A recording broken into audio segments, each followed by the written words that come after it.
뭐 3개나 있네. 경상남도의 어느 작은 마을, 소원이라는 9살 소녀가 살고 있었습니다. 밝은 성격은 아니지만 수학을 어려워하고 가족에게 항상 사랑을 받으며 코코몽을 좋아하는 평범한 소녀였습니다. 장난꾸러기 코코몽. 엄마는 작은 슈퍼를 운영했고 아빠는 소규모 철강 회사에서 근무했습니다. 넉넉하진 않았지만 전형적인 행복한 가족의 용수아, 모습이었죠. 좋아해 기다리나? 그러던 어느 비가 많이 쏟아지던 날, 비도 오는데 엄마가 학교 앞까지 데려다 줄까? 됐다. 뛰어가면 200초밖에 안 걸린다. 질척한 길로 가지 말고 돌아서 가도 큰 길로 가래. 어? 나도 그래 할라 했다. 피아노 소리에 밟아추며 등교하는 소원이. 그러다 학교로 통하는 지름길로 갈까 하는 마음이 있었지만 엄마의 말이 생각난 소원이는 큰 길로 향합니다.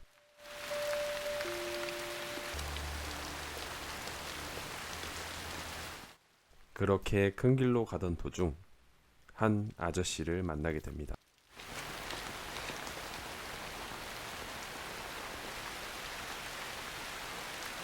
학교 가는구나. 우산에 예쁜 거 썼네.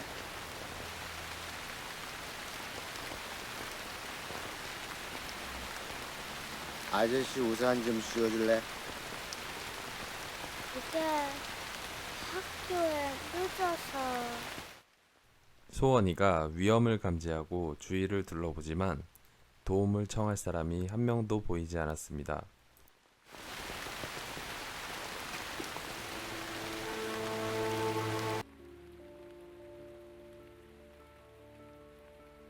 그렇게 소원이는 남자에게 끌려가 끔찍한 일을 당하게 됩니다. 정신이 있었던 소원이는 곧바로 112에 전화를 하게 되고 구조대에 의해 구조됩니다. 내 용산 우산 갖다 주려고 학교 가는 길이었거든. 일을 하던 소원이의 아빠 동우는 경찰에게 전화를 받게 되고 곧장 아내인 미희와 함께 병원에 가보는데 말로 형용할 수 없을 정도의 외상을 입은 소원이를 보고 너무나도 큰 충격에 말을 잇지 못합니다. 곧장 이어지는 수술. 수술실 앞에서 의사에게 충격적인 말을 듣습니다. 잘 들으세요. 지금 열었는데 대장하고 항문을 다 드러내야 합니다. 지금 하지 않으면 생명이 위험합니다. 인공항문을 만들면 살 수 있습니다. 아마 평생 인공항문을 써야 할 것 같습니다. 수술실에서 충격적인 말을 듣고 온 동우는 미희를 말없이 안아줍니다.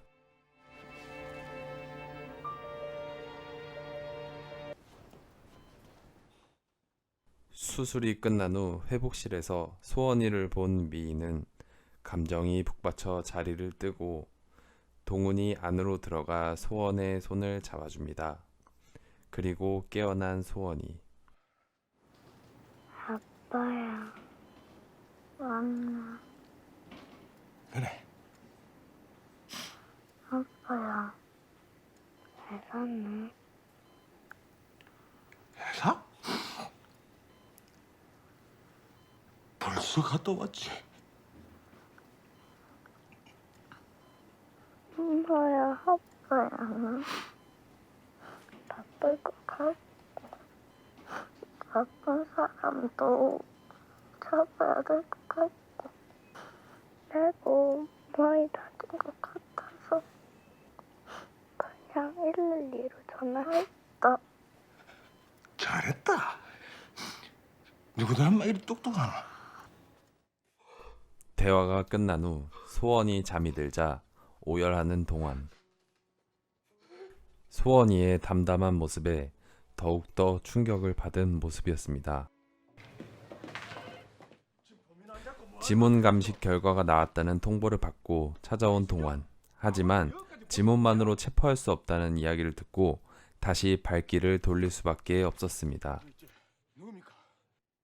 결국 최후의 방법인 당사자 소원이의 기억을 되짚어 여러 명의 범인의 사진을 보여주고 그 중에서 선택하는 방법을 택합니다. 나는 소시지 코코몽 장난꾸러기 코코몽 아줌마 이쁘제. 아동보호센터 원장 정숙이 소원이가 좋아하는 코코몽 캐릭터를 이용해 경계심을 풀고 여러 명의 범인의 사진을 보여주고 소원이는 여러 명의 범인 중 정확하게 범인을 선택합니다.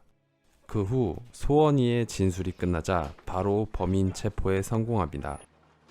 하지만 기자들이 병원으로 몰려드는 바람에 피해자임에도 불구하고 도망자 신세를 져야만 했습니다.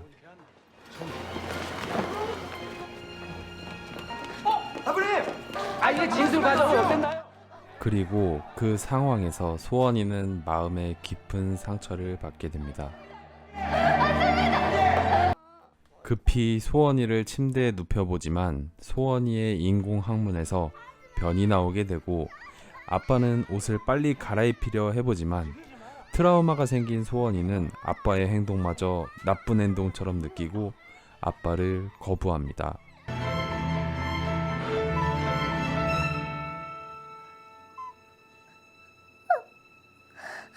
아내인 미희가 쓰러지고 뱃속에 임신 5개월의 상태인 것을 동훈에게 알립니다.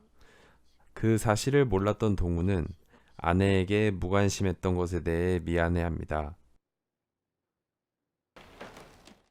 그 후 트라우마로 사람들에게 마음을 닫아버린 소원이 입을 꾹 닫고 누구와도 말하려 하지 않습니다.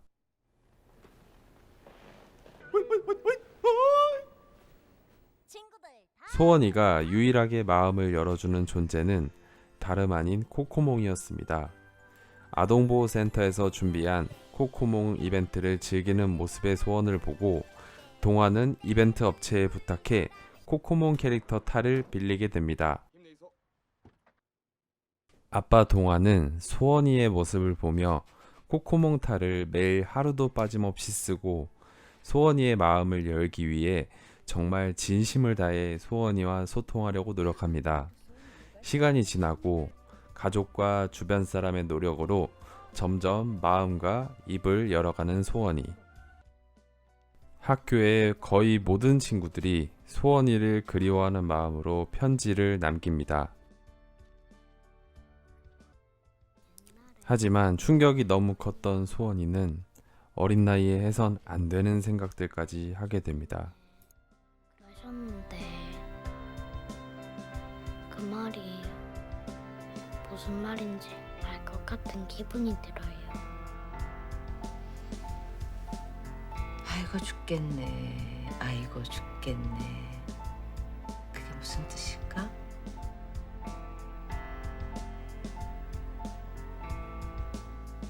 왜 태어났을까?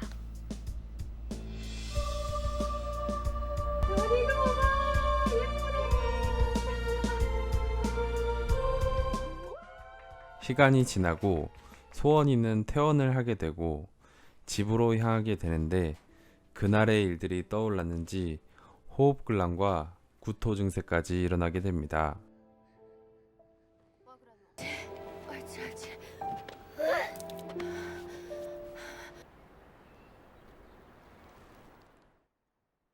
퇴원 후에도 코코몽의 노력은 계속되었고 친구들도 소원이를 많이 보호해주며 점점 적응해 나갔습니다.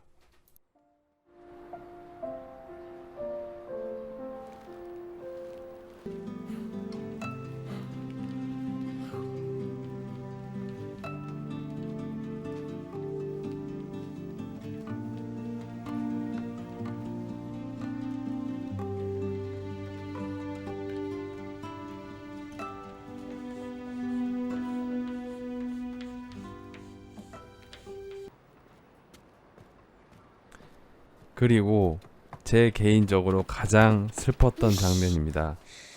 소원아! 코코나!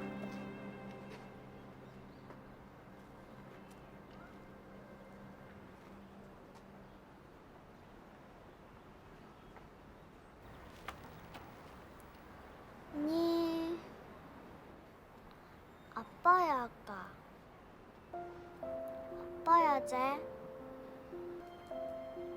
대답해라.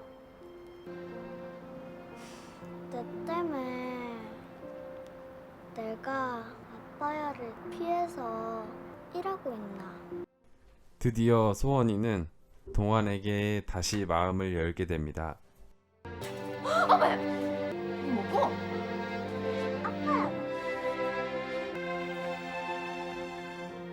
지랄한다 지랄해. 니 여기서 뭐하노?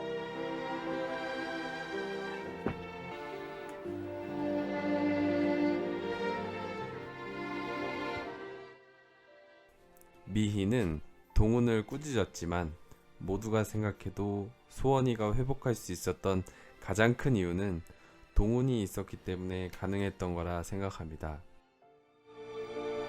나 거기 간 적이 없는데 제가 진짜 거길 갔나요? 마지막으로 범죄자는 심신미약, 알코올 중독을 주장하며 징역 12년형에 처하게 되고 너무 작은 형량에 분노한 동훈이 범죄자의 머리를 내려치려 하지만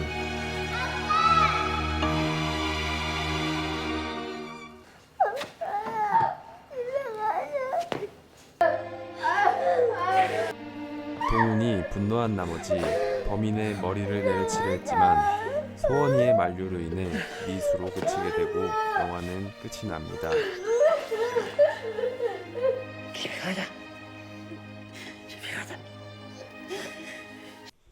2013년에 개봉한 영화 소원은 아동 성폭행에 대한 시선을 가족에 두어 영화를 제작하였고 피해자뿐만이 아니라 가족에게도 얼마나 피해가 큰지 느끼게 해주는 영화였습니다. 제가 보는 내내 든 생각은 단 한 가지였습니다. 이 상황이 영화여서 정말 다행이라는 생각뿐이었습니다. 배우 설경구님과 이대양의 연기에 빠져들어 몰입할 수밖에 없었던 영화였습니다. 이상입니다. 다음에 더 좋은 영화로 찾아뵙겠습니다. 감사합니다.